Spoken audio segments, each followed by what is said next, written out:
और पश्चिम बंगाल में अगले साल विधानसभा चुनाव से पहले सत्तारूढ़ तृणमूल कांग्रेस और बीजेपी के बीच सियासी जंग अपने पूरे चरम पर है। दोनों ही पार्टियां वोटर्स को लुभाने का कोई मौका नहीं गंवाना चाहती। हालत यह है कि जिस बोलपुर का केंद्रीय गृह मंत्री अमित शाह ने हाल ही में दौरा किया था, आज वहीं ममता बनर्जी एक महारैली और रोड शो करने जा रही हैं।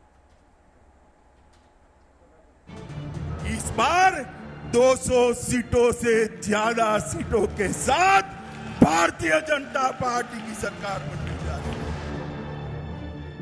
की बार बंगाल में 200 के पार का नारा केंद्रीय गृह मंत्री और बीजेपी के पूर्व अध्यक्ष अमित शाह का है और इसी लक्ष्य के साथ आगे बढ़ रही बीजेपी पश्चिम बंगाल के चुनाव में ममता को परास्त करने का दम भर रही है। ममता के गढ़ में बीजेपी ने अपनी पूरी ताकत के साथ हुंकार ही नहीं भरी है, बल्कि उनकी पार्टी में जबरदस्त सेंधमारी भी की है।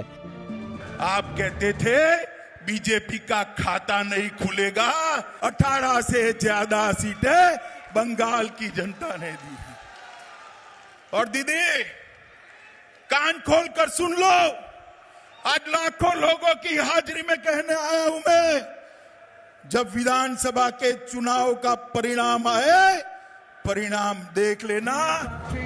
और यही वजह है कि ममता बनर्जी भी बीजेपी को घेरने का कोई मौका नहीं छोड़ रही। ममता बनर्जी बीजेपी के हर दांव को नाकाम करने में जुटी हुई है। यही वजह है कि 20 दिसंबर को जिस बोलपुर में केंद्रीय गृह मंत्री अमित शाह ने रोड शो किया था, जिसमें जनसैलाब उमड़ा था, उसके जवाब में अब ममता भी उसी जगह रोड शो करने जा रही हैं।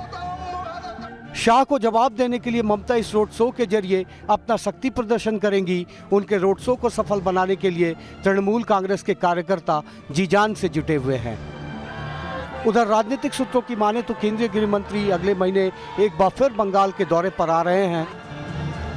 बताया जा रहा है कि इस दौरान 12 जनवरी को हावड़ा में उनके सभा करने का प्रस्तावित कार्यक्रम है, जबकि इस सभा के दौरान कई तृणमूल नेताओं के बीजेपी में शामिल होने की अटकलें भी हैं।